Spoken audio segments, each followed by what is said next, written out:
Boa noite a todos. Sejamos todos bem-vindos, em nome de Deus e de Jesus. E hoje, o Evangelho, a explanação do Evangelho é do capítulo 23º do Evangelho segundo o Espiritismo, que fala sobre a moral estranha e não vim trazer a paz, mas a divisão.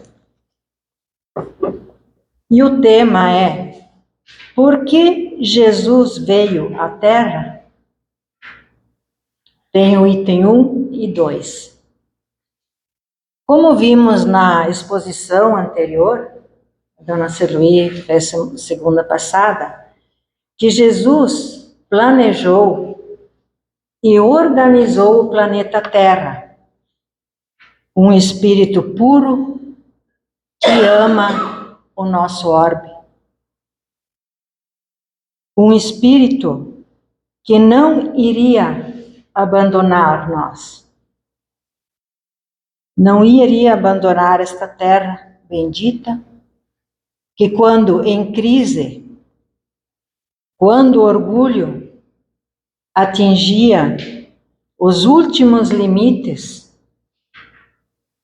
com indícios de decadência moral, que fez com que Jesus viesse à Terra, com sua missão providencial. Veio à Terra uma missão de fazer com que, no tempo próprio, e tanto quanto era preciso, pois os homens precisavam conhecer o verdadeiro sentido dos ensinamentos dele e compreender que este mundo é para aqueles que são esclarecidos pelo Espírito de verdade. Então Jesus veio à Terra para nos ajudar a entender melhor o que diziam nas Escrituras, porque temos o Antigo Testamento e, após a vinda de Jesus, o Novo Testamento.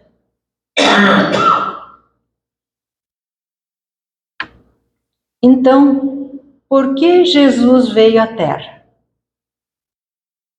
Tantas perguntas que se nos impõem por lógica, para ver o entendimento da verdade. Por que Jesus, Espírito um com o Pai, teria vindo à Terra?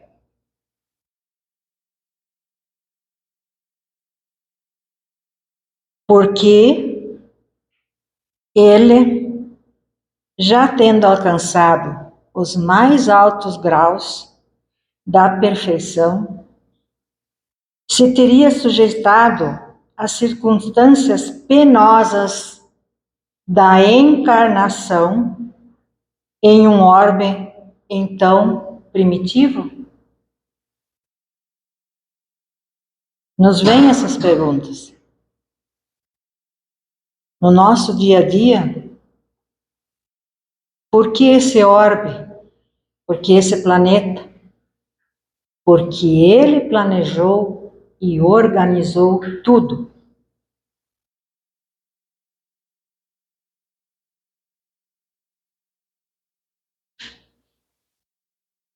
Ele assumiu um corpo físico semelhante ao humano para poder interagir e ser um guia acessível, que esteja perto, que esteja palpável. Porque só na imaginação das pessoas não conseguiam chegar a alcançar esse intercâmbio E assim ele veio à Terra.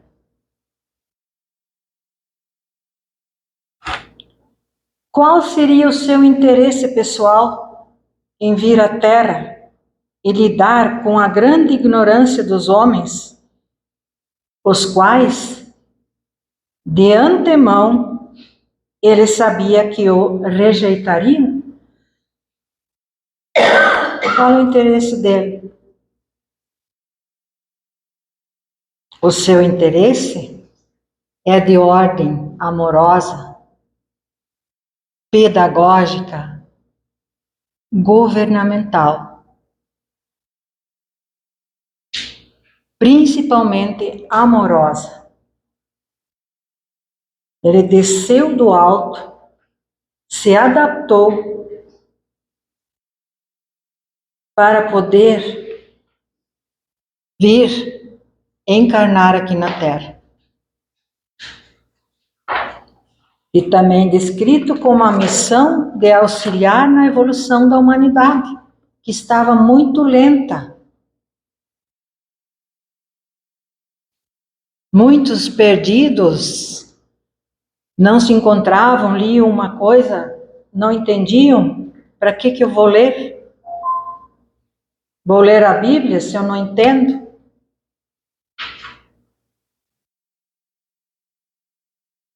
E a evolução era em um orbe primitivo. A Terra era primitiva. Com amor e compaixão, Jesus encarnou por amor à humanidade, vindo trazer a luz imperecível e orientar os espíritos em evolução, agindo como um cooperador devotado. Quem quisesse aceitar os ensinamentos dele, os exemplos que ele dava, isso para ser para nós a importância dele estar entre nós. Eu falo entre nós porque muitos de nós estávamos talvez quando ele esteve aqui. Renovação espiritual. Sua vinda teve o objetivo de modificar a face espiritual do mundo, introduzindo o Evangelho do amor, da não violência e do perdão, em um cenário que era dominado pela força que ele conhecia muito bem. Ele conhecia cada criatura que vivia neste orbe, ainda primitivo, né? Como eu já falei. Por isso que Jesus veio à Terra, por ser o guia amoroso da Terra, aceitando as circunstâncias penosas também, para acelerar este progresso da humanidade.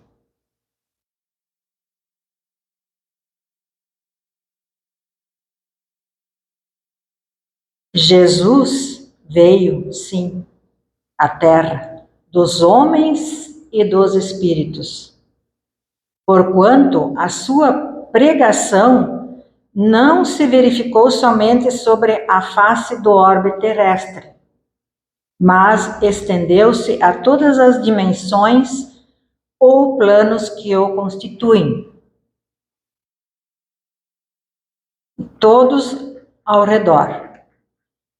Portanto, o Cristo, trazendo a boa nova às distantes plagas desse sistema solar, na extremidade da Via Láctea, pregou na sua passagem para todos os espíritos, tanto aos mais quanto aos menos encarnados. O que quer dizer isso? a consciência de cada irmão encarnado. Por isso, uns já estavam preparados para a vinda de Jesus. E outros ainda cegos na sua existência. Nem conheciam o Mestre Jesus.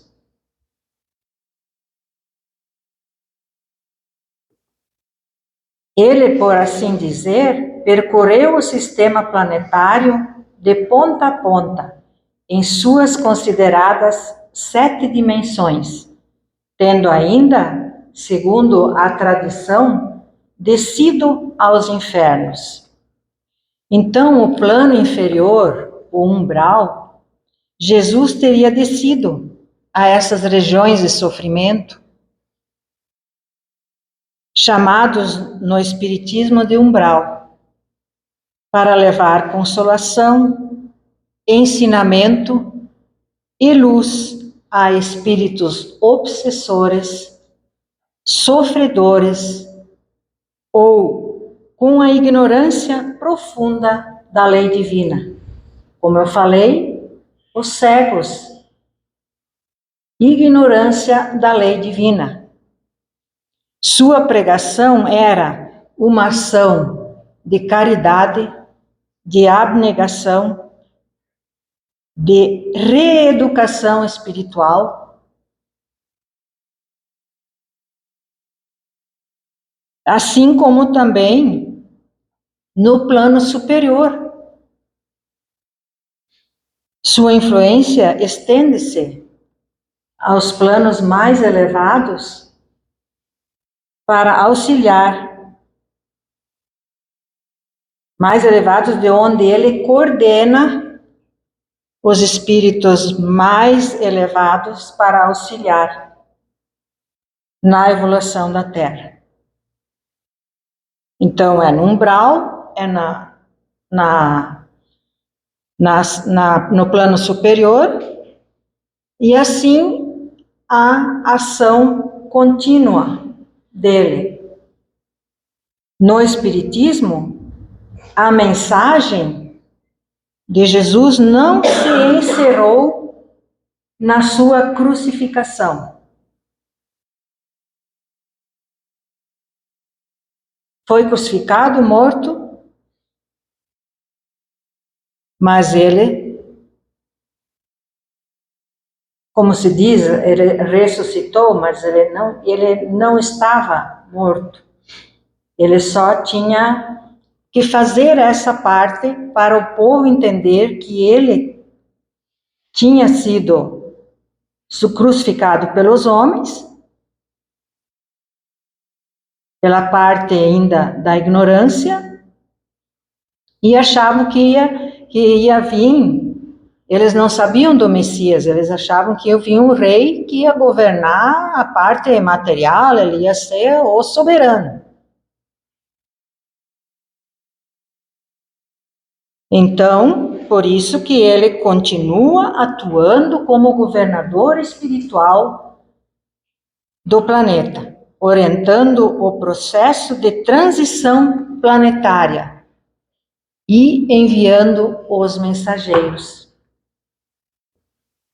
Os mensageiros de luz, os que vêm nos intuir, os mentores, que vêm nos aconselhar, que nos acompanham no dia a dia. A pregação de Jesus é universal, dirigida a encarnados e desencarnados, em todas as dimensões, visando a reforma interior. Cada um decide, escolhe. Eu quero ser melhor. E aí vem a reforma interior. Mas temos tantas oportunidades nas saudades, todos os dias. Então, a sua presença entre os homens encarnados, que tantos embates ocasionaram, igualmente suscitou rebuliço entre os desencarnados, que sem dúvida pareciam mais bem conhecer a sua origem. Aliás, ele haveria de afirmar que não penseis que vim trazer a paz à terra. Não vim trazer a paz, mas a espada. Mateus capítulo 10, versículo 34. Mas se os encarnados ignoravam que ele fosse o Messias, como eu falei, esperavam um rei em que ia lutar, haveria guerras, o mesmo não se dava entre os espíritos mais infelizes do plano espiritual. Eles já o conheciam no plano espiritual. E tem um caso aqui do possesso de Gadara, que de pronto o reconheceu, quando Jesus vivia aqui na terra. Agora eu vou falar desse possesso de Gadara. Aquele homem que vivia num cemitério, entre os sepulcros, e nem mesmo com cadeias alguém poderia prendê-lo, porque tendo sido muitas vezes preso com grilhões e cadeias, as cadeias foram quebradas por ele, e os grilhões despedaçados, e ninguém podia subjugá-lo. Jesus vinha caminhando longe, quando, avistando a sua presença, o homem possuído por uma legião corre ao seu encontro, exclamando com alta voz: Que tenho eu contigo, Jesus, Filho do Altíssimo? Conjuro-te, por Deus, que tu não me atormentes. Enquanto isso, inclusive, entre os apóstolos, se estabeleciam discussões para saber de quem o Cristo se tratava, com quem que ele estava tratando, o possesso de Gadara, e pelos muitos espíritos que noite e dia o atormentavam. E ele falou legião. Legião é o meu nome, porque somos muitos. Muitos espíritos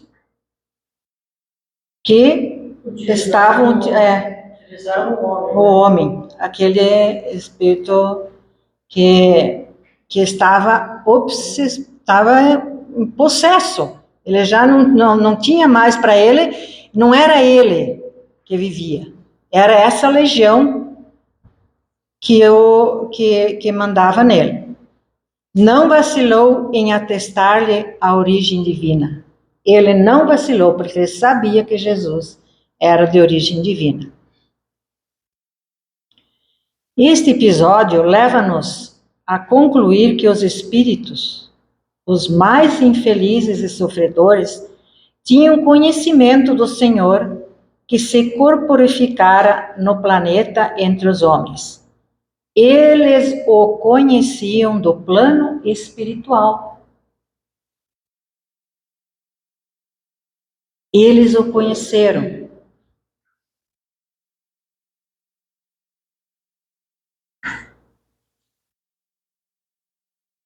E Jesus, com as ações desobsessivas e curas, com a elevadíssima superioridade do seu espírito, o poder grandioso da sua vontade e do seu magnetismo, saturado de fluidos e energias inconcebíveis para todos nós.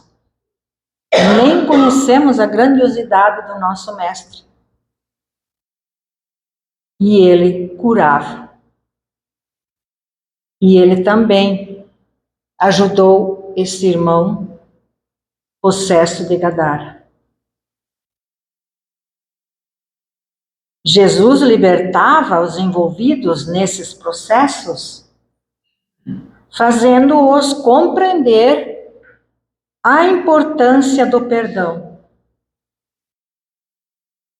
Como é importante a gente perdoar, para depois nós não virarmos obsessores ou obsediados.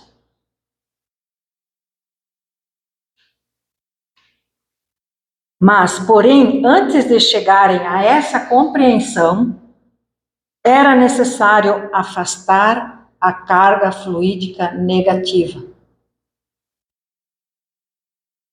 e doentia que impregnava as estruturas do perispírito e do corpo físico. E Jesus, sim, tinha essa capacidade. Só Jesus. Porque nós que vivemos aqui na Terra ainda temos os olhos fechados, não temos percepção, somos espíritos ainda no caminho da perfeição. Então, tudo isso, essa compreensão que nós devemos ter, é para nos ajudar a nos elevar, a nós ir adiante, a nós buscar cada vez mais a compreensão, o estudo, a leitura de livros que a doutrina espírita tem à vontade para nos esclarecer.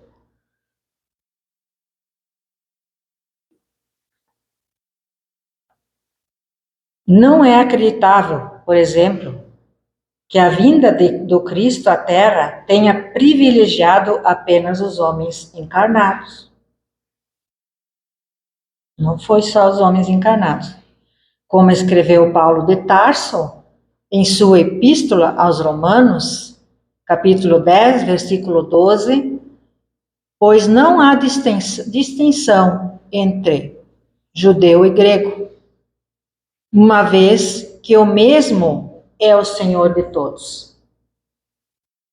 O Cristo, evidentemente, que não fazia distinção entre o judeu e o grego, não a fazia entre os vivos e os mortos. Porque, para ele, simplesmente a morte não existia. E a morte não existe. Por tal motivo ainda, ele não se preocupou tanto em falar ao respeito dela. Ele dirigia-se em suas palavras não às criaturas mortais, mas sim aos espíritos imperecíveis. Imperecíveis que não se desmancham, que não desaparecem. Nós não desapareceremos do mundo, do universo, que há muitas moradas na casa do meu Pai e para muitos lugares ainda nós iremos. Não sabemos quantas reencarnações aqui, outras reencarnações em outros orbes, ou talvez voltamos para orbes primitivos. Depende de cada um.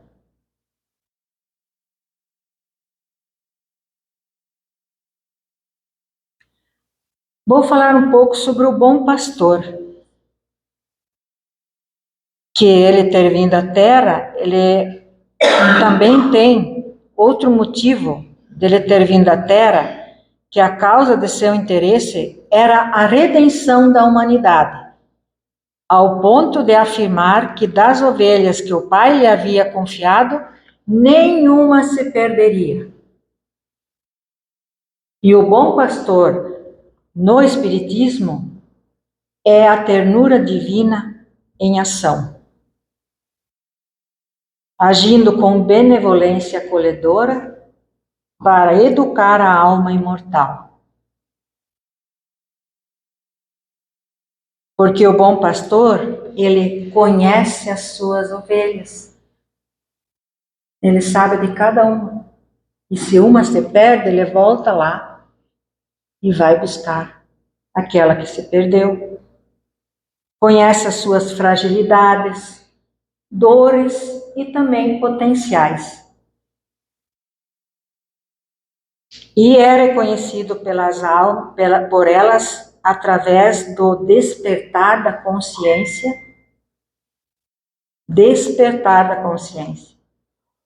e da sintonia moral com os ensinamentos dele. Não é fácil. Enquanto preparava, cada item, cada parágrafo, a gente para também se analisar. Despertar é nos conduzir, nós mesmos, buscar, procurar, desenvolver, cumprir com os nossos deveres.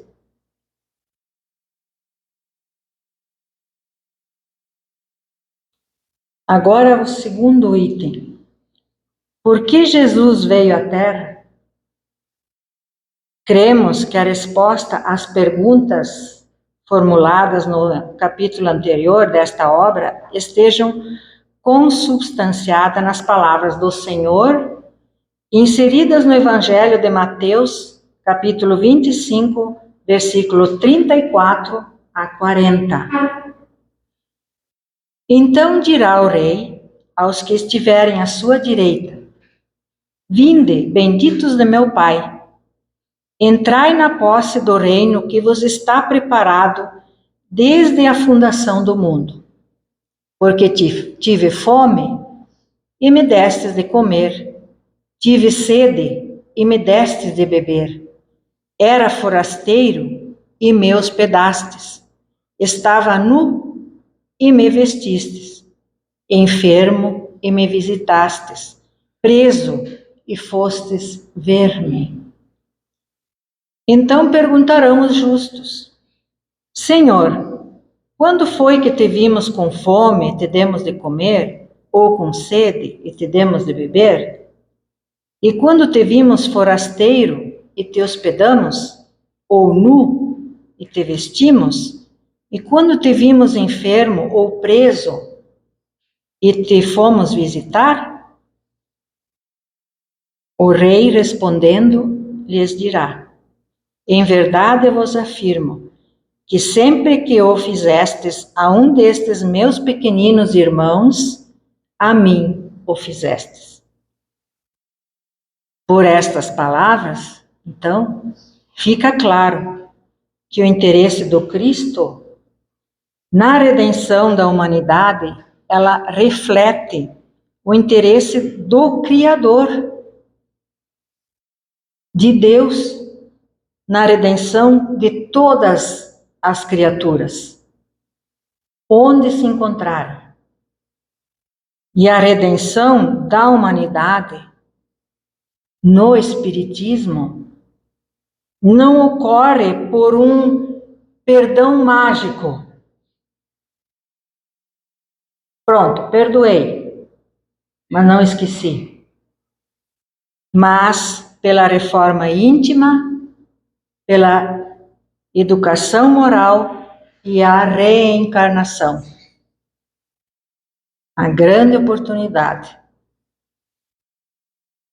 Quantos e quantos irmãos que estão à espera de estar no lugar em que nós estamos agora, que nós estamos vivendo essa grande oportunidade aqui, neste planeta.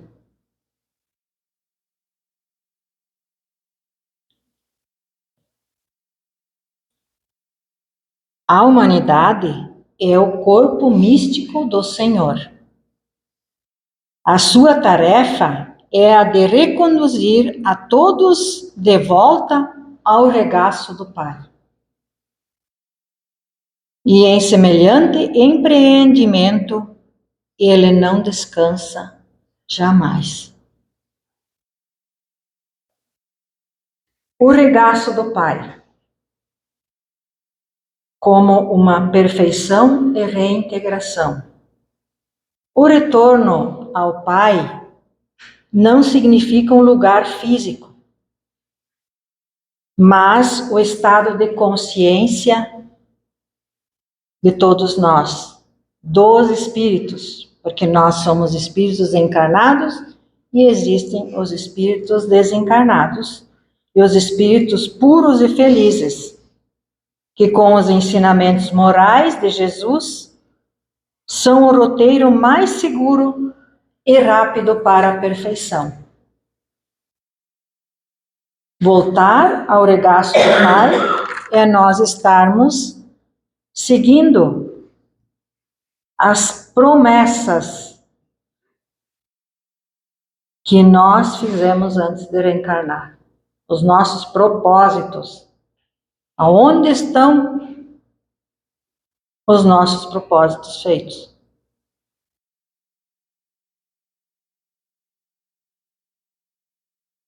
O objetivo de Jesus, segundo o Espiritismo, a educação da alma através do autoconhecimento, do amor, a caridade, a humildade, a abnegação, e nós retornar voluntariamente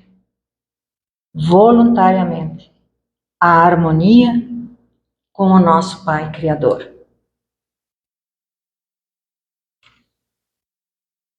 Temos mais uma passagem evangélica que nos leva a meditar sobre a causa do interesse do Cristo na redenção da humanidade.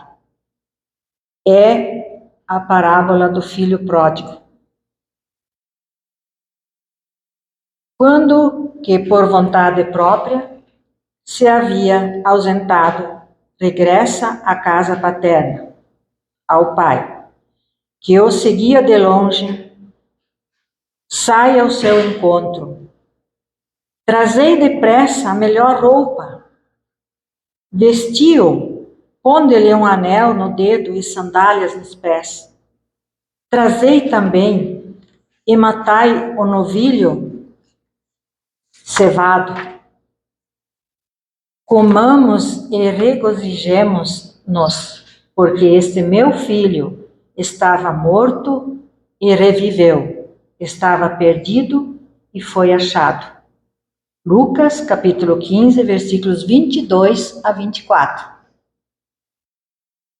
Todo pai recebe de volta o filho, que se arrependeu e humildemente pede perdão.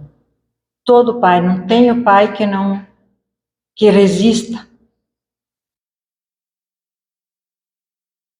e se reconcilia com aquele que sempre o espera até o fim.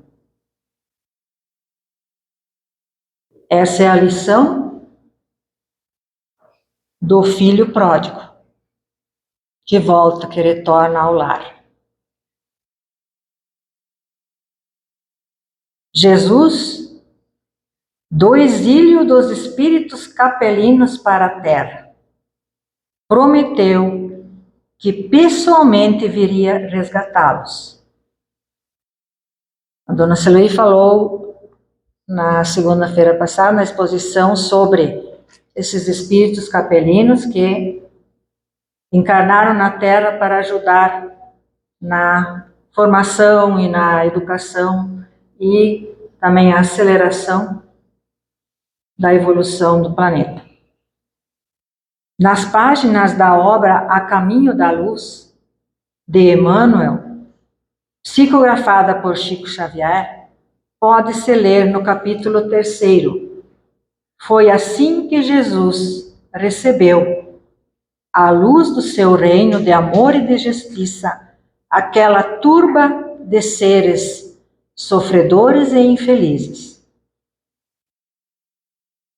Mas com sua palavra sábia e compassiva, exortou essas almas desventuradas à edificação da consciência pelo cumprimento dos deveres de solidariedade e de amor, no esforço regenerador de si mesmas.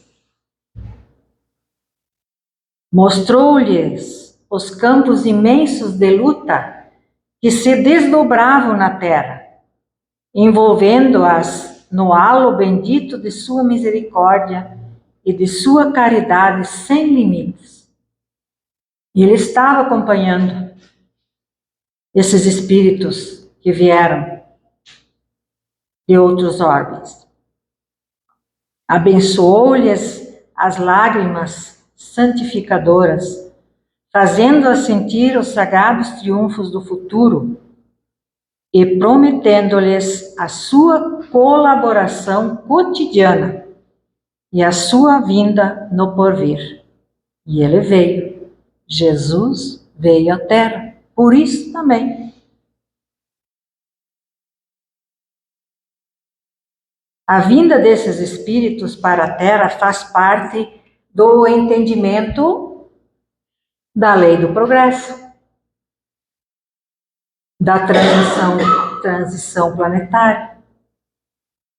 Segundo a obra espírita, muitos deles já evoluíram e retornaram aos seus mundos de origem, e outros permanecem na Terra. Sempre com Jesus olhando por tudo. A verdade é que, com qualquer sofrimento na Terra, por menor que seja, a felicidade no céu não será completa, porque ainda temos muito a fazer. Assim como Cristo não abandonou a Terra, os espíritos recalcitrantes, que um dia foram sobre ela exilados, ele não abandonará os espíritos rebelados que dela vierem a ser afastados, que podem ir para mundos inferiores à Terra. A alegria que ignora a tristeza não é a verdadeira alegria. Alguém, algures, já disse que a alegria dos anjos consiste em esvaziar os infernos.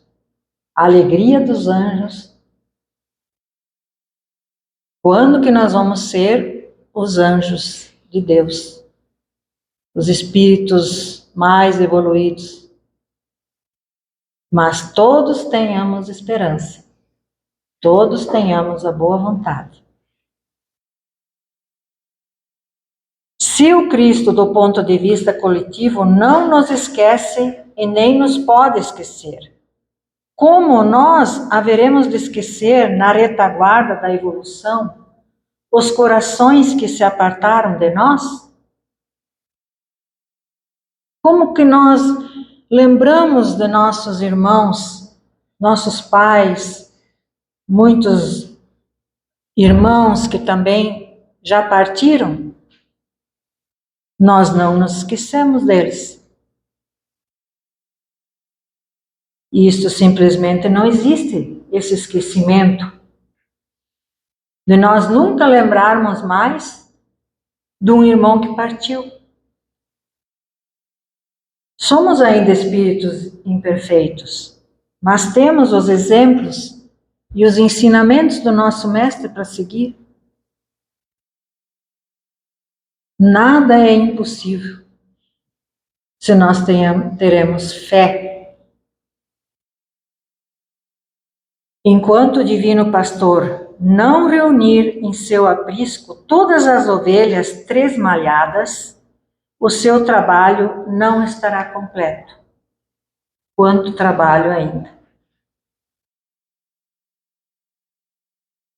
Para tantas pessoas, tantos irmãos encarnados, sem vontade para nada, só estão passando por esta vida.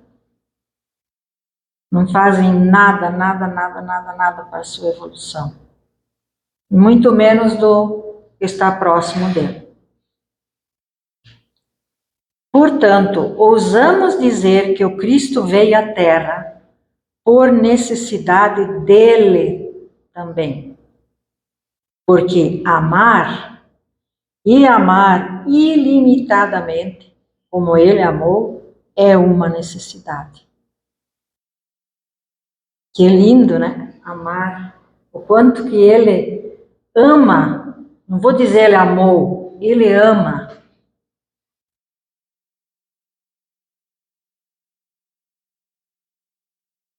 Jesus não veio à Terra para ser adorado, mas para ser seguido. Hoje, a mensagem de Jesus nos convida a transformar nossos corações em manjedouras, abrindo espaço para a humildade e a esperança. Como eu disse, a esperança é a última que morre. Agradeçamos ao Mestre Maior, não apenas em palavras, mas vivenciando suas lições no nosso dia a dia, no perdão, na solidariedade e no amor ao próximo. É isso que Ele quer de nós. Que possamos sentir Jesus não como uma figura distante do passado. Ah, Jesus esteve na Terra. Mas como presença consoladora e a diretriz em nossas vidas. Que Jesus nos abençoe. Que assim seja.